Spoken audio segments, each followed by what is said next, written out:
गुस्सैल बीवी। विवेक को एक ऐसी लड़की मिल गई जिसके साथ वो अपना पूरा जीवन बिता सकता है। विवेक को लगने लगा कि उसे उसका सच्चा प्यार मिल गया है, लेकिन घर वाले विवेक की शादी उस लड़की से नहीं कराना चाहते थे। विवेक की काफी कोशिश करने के बाद घर वाले दोनों की शादी पर राजी हुए। विवेक और स्वाति की शादी हो जाती है। विवेक उसे अपने साथ शहर लेकर चला जाता है। स्वाति ने शादी तो कर ली थी, लेकिन घर की जिम्मेदारियां उठाने के लिए वो तैयार नहीं थी। विवेक, मुझे खाना बनाना नहीं आता, मैं घर का काम भी नहीं कर सकती, मुझे ये सब पसंद नहीं है। हाँ ठीक है स्वाति, मैं समझता हूँ, पर घर के सारे काम के लिए हम किसी और पर निर्भर नहीं रह सकते, और जब तक खाना बनाने के लिए मेड नहीं मिल जाती तब तक हमें कुछ कुछ काम तो मिल बांट कर करना ही होगा। विवेक का काम बहुत ही मेहनत वाला था। सुबह 9 बजे ऑफिस के लिए निकलता था और रात के 10 बजे तक घर पहुंचता था। उसे लगता था कि स्वाति नादान है, लेकिन स्वाति घर में खाली बैठी रहती थी, लेकिन कुछ भी काम नहीं करती थी। विवेक, मुझे 10,000 रुपए की जरूरत है। क्या हुआ, तुम्हें इतने पैसों की जरूरत अचानक कैसे पड़ गई? मुझे पार्लर जाना है। पर 10,000 रुपए बहुत ज्यादा है स्वाति। विवेक स्वाति को खुश रखना चाहता था, इसलिए उसने पैसे दे दिए। विवेक की माँ का फोन आता है।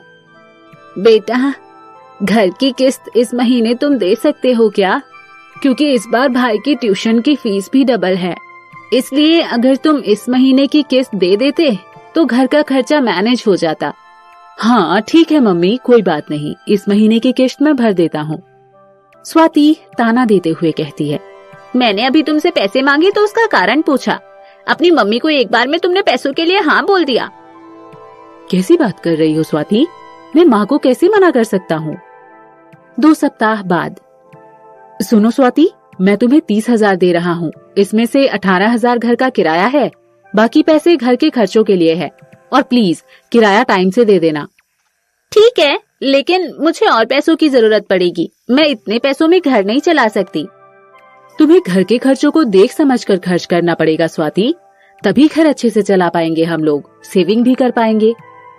स्वाति सारे पैसों को अपने ऊपर खर्च कर लेती है। लैंडलॉर्ड का फोन विवेक को आता है। तुमने इस महीने घर का किराया नहीं दिया, किराए का समय निकल गया, तो मैंने सोचा कि मैं तुमसे एक बार पूछ लूं। विवेक को काफी आश्चर्य होता है, क्योंकि उसने 1 हफ्ते पहले ही स्वाति को किराए के पैसे दे दिए थे। विवेक स्वाति को कॉल करके पूछता है, स्वाति, मैंने जो तुम्हें पैसे दिए थे, तुमने अभी तक किराया शर्मा जी को क्यों नहीं दिया? विवेक, मुझसे सारे पैसे खर्च हो गए। विवेक को काफी गुस्सा आता है। वो स्वाति पर चिल्ला देता है, तुम्हारी किस तरह की नादानी है? कब तक तुम्हें समझाता रहूंगा? कम से कम घर के जरूरी खर्चों के पैसे को तो तुम ऐसे मत उड़ाया करो। इतना कहकर विवेक ने फोन काट दिया। स्वाति बचपन से ही अपने गुस्से पर कंट्रोल नहीं कर पाती थी। जब विवेक ने चिल्लाया तो कुछ समझ ही नहीं पाई, और गुस्से के कारण उसने पुलिस को कॉल करके विवेक पर घरेलू हिंसा का आरोप लगा दिया। पुलिस विवेक के ऑफिस पहुंचती है। क्या आप विवेक हैं? जी हाँ सर, कहिए क्या हुआ? आपकी पत्नी ने आपके ऊपर घरेलू हिंसा का FIR लिखवाया है, आपको हमारे साथ चलना पड़ेगा। लेकिन सर, मैंने तो ऐसा कुछ भी नहीं किया, आप समझने की कोशिश करिए। पुलिस विवेक की बातों को नहीं सुनती। विवेक को पकड़कर अपने साथ ले जाते हैं। अब स्वाति का गुस्सा ठंडा हो जाता है। वो पुलिस को कॉल करके कहती है कि उसके पति को छोड़ दे।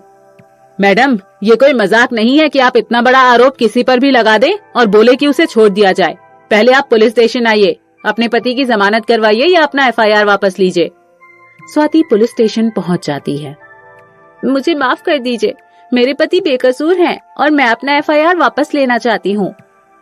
पुलिस विवेक को छोड़ देती है। विवेक, मुझे माफ कर दो, मैं अपने गुस्से पर कंट्रोल नहीं कर पाई और दोबारा मैं ऐसी हरकत नहीं करूंगी। उसे स्वाति से नाराजगी थी, लेकिन कभी सोचा नहीं था कि स्वाति ऐसा कर सकती है। घर पहुंचने के बाद भी विवेक स्वाति से बात नहीं करता और चुपचाप जाकर सो जाता है। अगली सुबह। मैं समझता हूँ कि मैंने तुम पर चिल्लाया तो तुम्हें गुस्सा आया, पर इसका मतलब ये नहीं है कि तुम मेरे ऑफिस में पुलिस भेज दोगी। ऑफिस में लोग मेरे बारे में क्या सोच रहे होंगे? मैं जानती हूँ मैंने बहुत बड़ी गलती की है, प्लीज मुझे इस बार माफ कर दीजिए। मैं पैर पकड़कर माफी मांगने को भी तैयार हूँ। बस आप मुझे माफ कर दीजिए। विवेक स्वाति को माफ कर देता है।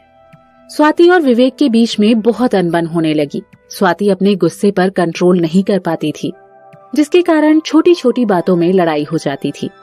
हमारी जब से शादी हुई है तुम्हारा सारा ध्यान अपने काम की तरफ होता है। मैं हमेशा घर पर अकेली रहती हूँ। ना तुम मेरी कोई विश पूरी करते हो, ना कहीं घूमने ले जाते हो। स्वाति, प्रमोशन से मेरा काम बहुत बढ़ गया है। अगर हम समझदारी से नहीं रहेंगे तो ये रिश्ता आगे कैसे चलेगा? रोज रोज के झगड़ों से मैं भी बहुत परेशान हो चुका हूँ। स्वाति, मुझे सपोर्ट की जरूरत है।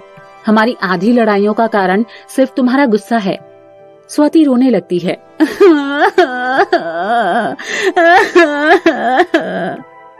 इसके बाद दोनों एक दूसरे की पूरी बात समझते हैं और सुलह कर लेते हैं।